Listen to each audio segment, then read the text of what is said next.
The evo-secular scientists at NASA and other places for astronomy are all concerned about how Mercury's core stays molten and can still generate a magnetic field. It's such a tiny planet. If it's been 4.6 billion years, then it should have cooled down by now and the dynamo should have stopped. How do you explain this? Well, they said, Mercury was thought to be a dead planet since it's so old, its magnetic field should have stopped.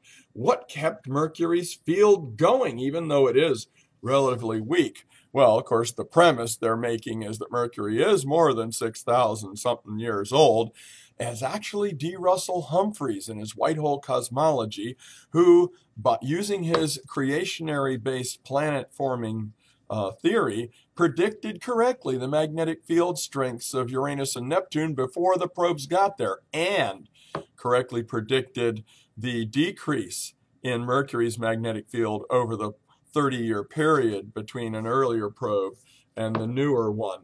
It's so weird. They're ignoring even the probe they sent and its findings. Instead, they're saying that there's a layer of fool's gold, well, poetic, eh?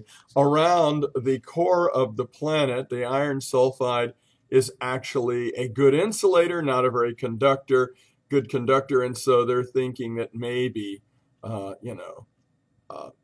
that's what's happening. They did call it an alloy, which is a little weird since iron sulfide is a compound, but maybe it can alloy up, but at those temperatures, you'd think it would just compound up. So, but the lab result where they proved that iron sulfide is a good insulator doesn't on its own solve the mystery of the magnetic field.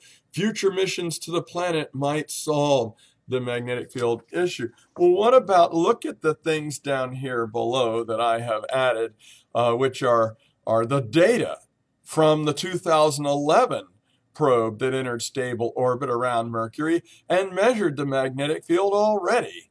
And that wasn't too long ago compared to the 70s when another probe was sent.